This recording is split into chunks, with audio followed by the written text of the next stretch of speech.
नमस्कार, मैं हूं राजेंद्र देव और मेरे साथ है मेरे सहयोगी अवधेश मिश्रा। आगे बढ़ते एक बड़ी खबर के साथ उत्तराखंड की बात करेंगे हम। वहां पर कोरोना का ग्राफ बढ़ा है। अब तक 23 नए पॉजिटिव मामले सामने आए हैं और राज्य में कोरोना मरीजों की संख्या हो गई है कुल 929। कुल एक्टिव केसेस की संख्या पहुंच गई है 720। अब तक 6 लोगों की मौत की खबर है और 200 डिस्चार्ज किए गए हैं। बड़ी खबर उत्तराखंड से 900 के पार यानी 1000 के करीब संक्रमितों की संख्या। रवि केंतुरा हमारे सहयोगी हमारे साथ फोन लाइन पर जुड़े हुए हैं।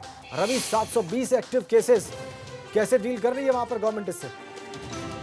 जी देखिए राजेंद्र, आज भी जो अभी हेल्थ बुलेटिन आया है 23 केस बढ़े हैं और ये 2 जिले में बढ़े हैं। मैं आपको बता दूं, इससे चंपावत में 15 केस आज नए आए हैं और 8 केस जो है हरिद्वार में नए आए हैं।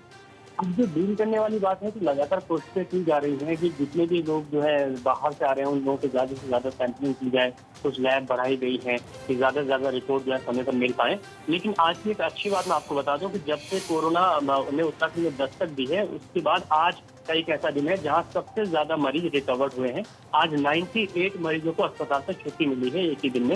ये एक अच्छी बात है। वहीं दूसरी तरफ अगर वेटिंग में हम सैंपल की बात करें तो वो लगातार बढ़ती जा रही है। अब जो सैंपल की वेटिंग में रिपोर्ट है जो आनी बाकी है वो अब 6500 पहुंच गई है। ये एक चिंता है। और लेकिन वहीं दूसरी तरफ जो रिकवर्ड है वो आज बहुत ज्यादा हुए हैं और इस तरीके से अगर रिकवरिंग होती रही तो एक अच्छी बात रहेगी। बहुत धन्यवाद आपका रवि। अच्छी खबर यह है कि कोरोना का ग्राफ ऊपर गया है, लेकिन ग्राफ डिस्चार्ज मरीजों का भी ऊपर गया है। अब तक 23 नए पॉजिटिव मामले सामने आए हैं आज, लेकिन 98 मरीज डिस्चार्ज भी हुए हैं।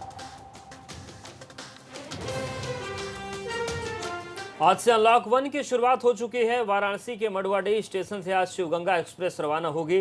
ट्रेन की रवानगी को लेकर इंतजाम पुख्ता है। मडुवाडीह स्टेशन और प्लेटफॉर्म को सैनिटाइज किया जा रहा है और इसके साथ ही साथ यात्रियों की थर्मल स्कैनिंग भी यहां पर की जा रही है। वाराणसी में शाम 7:55 पर शिवगंगा एक्सप्रेस मडुवाडीह स्टेशन पर पहुंचेगी और यहां से रवाना हो जाएगी। लगभग 1370 यात्रियों को लेकर ये ट्रेन रवाना होगी। ट्रेन फुल है ऐसा बताया जा रहा है। व्यवस्था आप देखिए, यहाँ पर सैनिटाइजेशन का कार्य हो रहा है मडुवाडीह स्टेशन पर। यहीं बगल में प्लेटफॉर्म नंबर 8 पर ट्रेन यहाँ पर रुकेगी और इसके साथ ही जो यात्री हैं वो इन गोलों पे सवार होकर इन गोलों के बीच से होकर ट्रेन में जाएंगे। तो व्यवस्था की जा रही है, आप देख सकते हैं कोने कोने को साफ किया जा रहा है। लेकिन कुछ अव्यवस्थाएं भी हैं। अव्यवस्थाएं ये कि यहाँ पर जो सीट हैं वहाँ पर किसी भी तरह के सोशल डिस्टेंस की मार्किंग नहीं है। कहा यह जा रहा है कि जो लोग अंदर आएंगे उनके मोबाइल में आरोग्य सेतु ऐप होना चाहिए और इसके साथ ही स्वयं का सैनिटाइज़र और अन्य सामान लेकर वो आएंगे। मास्क होना चाहिए, हैंड ग्लव्स होना चाहिए। वो ट्रेन में सवार होंगे। लेकिन जो थर्मल स्कैनिंग होगी वो रेलवे के कर्मचारी ही होंगे, यानी ऑटो थर्मल स्कैनर यहाँ पर नहीं है। तो हमारे साथ स्टेशन के मास्टर भी मौजूद हैं। स्टेशन मास्टर जान लेते हैं।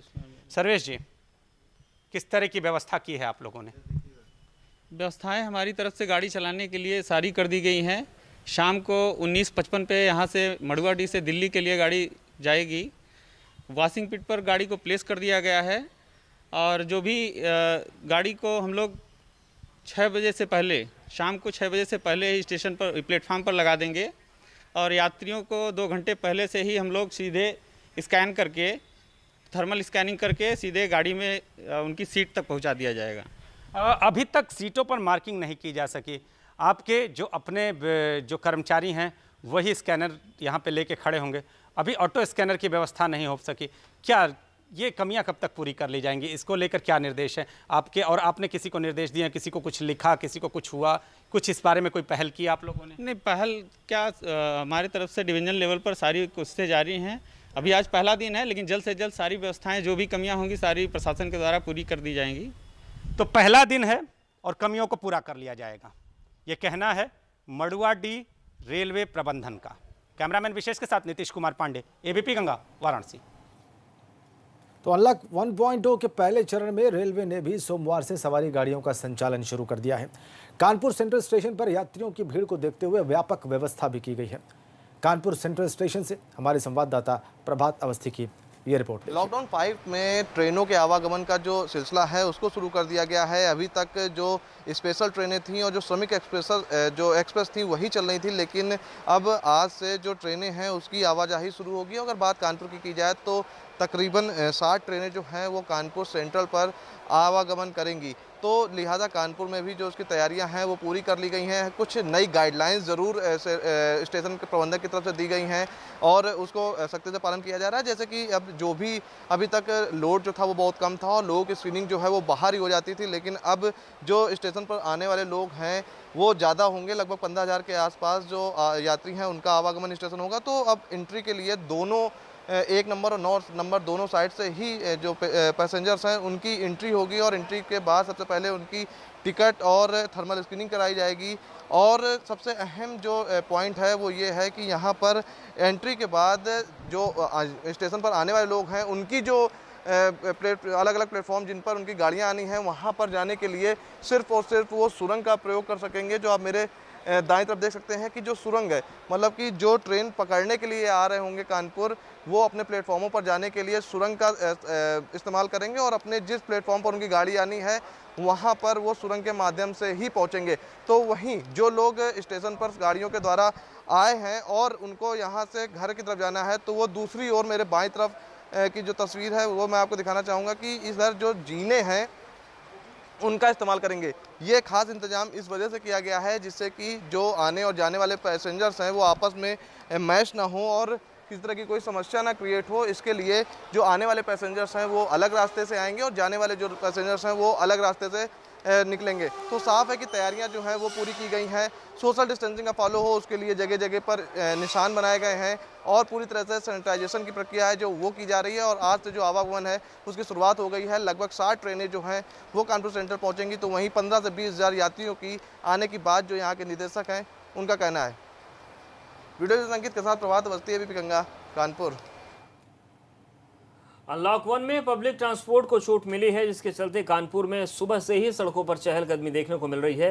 गाइडलाइन के साथ ही ऑटो, टेम्पो और ई रिक्शा की शुरुआत हुई, लेकिन कम सवारी के चलते चलने की वजह से इन लोगों को काफ़ी समस्याएं आ रही हैं। लगभग 70 दिनों के बाद कानपुर में भी पब्लिक ट्रांसपोर्टेशन की जो है वो शुरुआत हो चुकी है। हम इस वक्त कानपुर के सबसे व्यस्ततम चौराहे घंटाघर में मौजूद हैं और आप यहाँ पर देखेंगे कि जो ई रिक्शा हैं, टेम्पो हैं और ऑटो हैं, उनकी आवाजाही जो है उसकी शुरुआत हो चुकी है।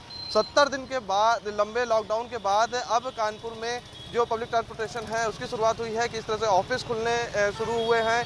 वहाँ पर कोई लोग पास खुद की गाड़ियाँ नहीं हैं तो बहुत इंपॉर्टेंट हो जाता है लोगों को बाज़ार जाने में, ऑफिस जाने में कि उनको ऑटो, टेम्पो और जो रिक्शे हैं वो मिले। लिहाजा जो शुरुआत है वो हो चुकी है। और हालांकि कुछ गाइडलाइन ज़रूर हैं जो सरकार ने और प्रशासन ने जारी की है कि जितने भी लोग की सीटें हैं उतने ही लोग बैठेंगे। साथ ही साथ सोशल डिस्टेंसिंग का फॉलो किया जाएगा। यही नहीं, जो जितनी जो ई रिक्शे में लोगों को बैठाया जाएगा वो प्रॉपर मास्क लगाए हों। तो हम यहाँ पर देख रहे हैं एक ई रिक्शा मौजूद है, उनसे हम बात करेंगे। लंबे समय के बाद आज पब्लिक ट्रांसपोर्टेशन जो है उसको खोला गया है। आप लोग अपनी गाड़ियाँ लेकर बाहर आए हैं, किस तरह की तैयारी की है आप लोगों ने, क्या व्यवस्थाएँ रखी? सर मास्क लगा के चलते हैं, सैनिटाइजर रखते हैं, सवारियों को कहते हैं मास्क लगा के चलिए और सवारी जो है सीट जितनी है उतनी ही मतलब बैठालते हैं, ज़्यादा सवारी भी नहीं बैठालते हैं। और सवारी दो में सर क्या कमा लेंगे उसमें। अब गाड़ी की किस्त भी देनी है, फाइनेंसर का फ़ोन आ रहा है कि गाड़ी की किस्तें दीजिए, तो सर कैसे किस्तें दे देंगे? 2 सवारी में हम 3 सवारी में क्या निकाल लेंगे? तो क्या कुछ एक किराया बढ़ाने की भी कवायद होगी क्योंकि लंबा वक्त हो चुका है और सवारी भी कम बैठानी, तो किस तरह से खर्चा निकालेंगे? क्या कुछ आप लोग किराया भी बढ़ाने की उम्मीद है या किस तरह से करेंगे? सर या तो किराया बढ़े या तो फिर जितनी पहले सवारी बैठती थी इतनी बैठे 5 सवारी तो उसमें ही निकल पाएगा। ऐसे 2 सवारी में सर क्या निकाल लेंगे? उसमें गाड़ी की किस्त देनी है, गाड़ी की किस्त सबसे बड़ी दिक्कत तो है, गाड़ी की किस्त कहाँ से देंगे? बिल्कुल साफ है कि जो ई रिक्शा संचालक हो या फिर ऑटो, टेम्पो ड्राइवर्स हो, उनकी सबसे बड़ी समस्या ये है कि संचालन जरूर शुरू हुआ है, लेकिन अगर बात की जाए तो अभी तक इसमें 5 से 6 लोग बैठते थे, लेकिन अब महज 4 या 3 लोग बैठ सकेंगे। तो उनका जो खर्चा है वो नहीं निकलेगा और लंबे वक्त के बाद जब ट्रांसपोर्टेशन शुरू हुआ है तो उनको काफ़ी दिक्कतें हैं। तो उनको समझ नहीं आ रहा है कि आखिरकार शुरुआत तो हुई है हालांकि, लेकिन अब उनको जो किस्तें हैं और जिस तरह से खर्चे हैं उसको निकालने में थोड़ी दिक्कतों का सामना करना पड़ रहा है। वीडियो संगीत के साथ प्रभात अवस्थी, एबीपी गंगा, कानपुर। तो अनलॉक के पहले दिन लोगों को कई रियायतें मिल गई हैं, जिसने सड़कों पर अचानक भीड़ बढ़ा दी है। प्रयागराज में कई जगहों पर भीड़ उमड़ी हुई है, जो कि जाम जैसे हालात बना रही है। अनलॉक के पहले दिन जिले के हालात पर हमारे संवाददाता की रिपोर्ट देखिए। लॉकडाउन का 5वां चरण आज से शुरू हो गया है। 5वें चरण में लोगों को तमाम तरह की छूट दी गई हैं, बाजार खुल गए हैं, बस और ट्रेन सेवाएं शुरू हो गई हैं, ई रिक्शा और ऑटो टेम्पो चलने लगे हैं। लेकिन सड़कों पर जो है वो ज़बरदस्त भीड़ आज पहले दिन नज़र आ रही है। इस वक्त हम मौजूद हैं प्रयागराज के जानसेनगंज चौराहे पर। यहाँ की तस्वीरें हम आपको दिखाना चाहेंगे। आप देखिए, जानसेनगंज चौराहे पे जाम सा लग गया है। बिल्कुल ऐसा लग ही नहीं रहा है कि अभी लॉकडाउन है। बिल्कुल वही तस्वीर हमें देखने को मिल रही है जैसे हम कोरोना काल और लॉकडाउन से पहले देखा करते थे। दोपहर का वक्त है, आसमान से आग बरस रही है, 43-44 डिग्री के आसपास तापमान है। लेकिन जो सड़कों की तस्वीरें हैं वो हैरान कर देने वाली हैं, वो डरा देने वाली हैं। इस तरह से भीड़ उमड़ी हुई है जैसे कोरोना का कोई खौफ ही ना हो। लोग बेफिक्र होकर घरों से बाहर निकल आए हैं। लोग खरीदारी करना चाहते हैं, घूमना चाहते हैं, अपने ज़रूरी काम निपटाना चाहते हैं। लेकिन लोग ये भूल गए हैं कि कोरोना का ख़तरा अभी टला नहीं है, कोरोना का ख़तरा अभी बरकरार है और हमें एहतियात बरतकर पूरे अनुशासन के साथ ही बाहर निकलना होगा। तो चारों तरफ जाम ही जाम लग रहा है, हर तरफ भीड़ की स्थिति से दिख रही है और ये तस्वीरें जो हैं वो काफ़ी खौफनाक हैं, डराने वाली हैं। आप चौराहे के चारों तरफ देखिए। हम अपने कैमरा सहयोगी से कहना चाहेंगे कि वो चौराहे के चारों तरफ की तस्वीरें आपको दिखाएं। आप देखिए, तमाम लोग इस तरह से निकले हैं कि वो एकदम बेफिक्र हैं। कई लोगों ने तो मास्क भी नहीं लगा रखा है, हालांकि ज़्यादातर लोग फ़िलहाल मास्क पहने हुए हैं, लेकिन तमाम लोग ऐसे हैं जिन्होंने मास्क भी नहीं लगा रखा है। यहाँ पर पुलिस की कोई व्यवस्था नहीं है। ट्रैफिक पुलिस के कुछ लोग ज़रूर मुस्तैद नज़र आ रहे हैं, लेकिन हम सिर्फ पुलिस के भरोसे घर में नहीं रह सकते। हम सिर्फ पुलिस के डर की वजह से अनुशासन में नहीं रह सकते। सरकार ने एक व्यवस्था बनाई है, प्रशासन ने एक व्यवस्था बनाई है, लॉकडाउन में हमें छूट दी है, लिहाजा कोरोना का ख़तरा अभी टला नहीं है। हमें आपको एहतियात बरतना होगा। तो हमें आपको जो लॉकडाउन में छूट दी गई है उसका फ़ायदा तो उठाना है, अपनी ज़िंदगी को पटरी पर लाना है, लेकिन जो नियम हैं, जो कानून हैं, उनका पालन करना है और घर से बाहर तभी निकलना है जब बेहद ज़रूरी हो। कैमरामैन रोहित श्रीवास्तव के साथ मोहम्मद मोइन, ABP गंगा, प्रयागराज। और आगरा के सबसे व्यस्तम चौराहे हरि पर्वत पर आज जबरदस्त ट्रैफिक है। 71 दिन के बाद शहर के अनलॉक होने पर लोग बड़ी संख्या में बाहर निकल रहे हैं। हालांकि आज बाजार नहीं खोले गए हैं। शहर के ट्रैफिक पर आगरा के संवाददाता नितिन उपाध्याय की ये रिपोर्ट देखिए। 71 दिन लॉक रहने के बाद आज आगरा शहर अनलॉक हुआ है और ऐसे में तस्वीरें बता रही हैं कि किस तरीके से लोग आज बड़ी संख्या में सड़कों पर उतरे हैं।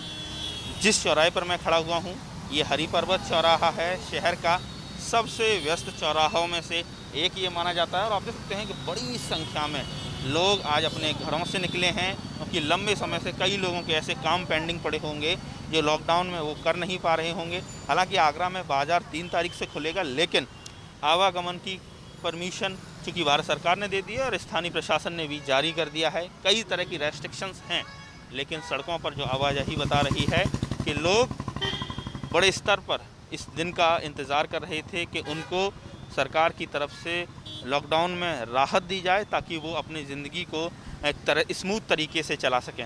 और ऐसे में जो चौराहा आपको नज़र आ रहा है, जहां ना के बराबर ट्रैफिक रहता था, आज वहां लंबी लंबी लाइनें लग रही हैं, बड़ी संख्या में ट्रैफिक नज़र आ रहा है। लेकिन आप देख सकते हैं कि जो लोग भी घर से बाहर निकल रहे हैं वो लोग मास्क पहनकर ही बाहर निकल रहे हैं। इसके साथ ही जो लोग ड्यूटी कर रहे हैं, वो ट्रैफिक पुलिसकर्मी हों या अन्य लोग हों, वो लोग भी मास्क पहनकर ही अपना काम को अंजाम दे रहे हैं, अपनी ड्यूटी कर रहे हैं। पुलिसकर्मी तमाम आप देख सकते हैं हेड कवर से लेकर तमाम मास्क भी लगाए हुए हैं। तो कुल मिला के कहा जाए कि मास्क पहनना अनिवार्य है और जो मास्क नहीं पहनेगा उस पर आर्थिक जुर्माना लगाया जाएगा।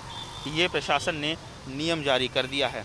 लेकिन शहर आज एक रौनक में नज़र आ रहा है। जो पिछले कई दिनों से शहर में जो सन्नाटा था, और वहीं जो कोरोना की बात की जाए तो आगरा में भी करीब 70 के करीब ही एक्टिव केस हैं और ऐसे में ये उम्मीद जताई जा रही है कि आगरा जल्द ही कोरोना से मुक्त होगा और ये शहर पहले की तरह ही सरपट दौड़ने लगेगा। आगरा से कैमरा पर्सन दिलीप सिंह के साथ नितिन उपाध्याय, ABP गंगा। और आज से शुरू हुई रोडवेज बस सेवा में इटावा बस स्टैंड से मैनपुरी, फर्रुखाबाद और कानपुर के लिए बस रवाना की गई, लेकिन सफ़र करने वाले यात्रियों की संख्या बहुत कम दिखाई दी। वहीं सरकार के आदेश के बाद भी बस में प्रवेश से पहले यात्रियों की थर्मल स्क्रीनिंग की व्यवस्था नहीं की गई।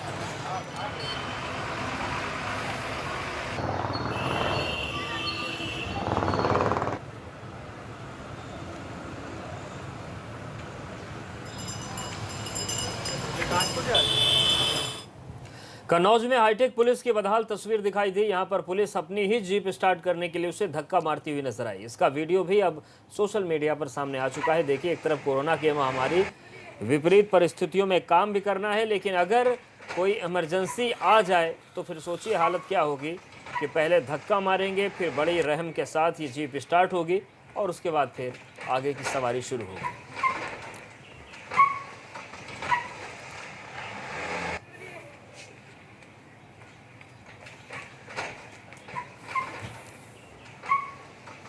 तो कन्नौज की तस्वीर आपको हम दिखा रहे हैं, जहां पर पुलिस वालों के लिए अपनी जीप स्टार्ट करना बड़ी चुनौती हो गई है।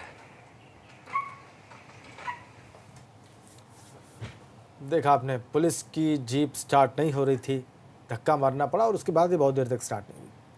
छोटे से ब्रेक ले रुके।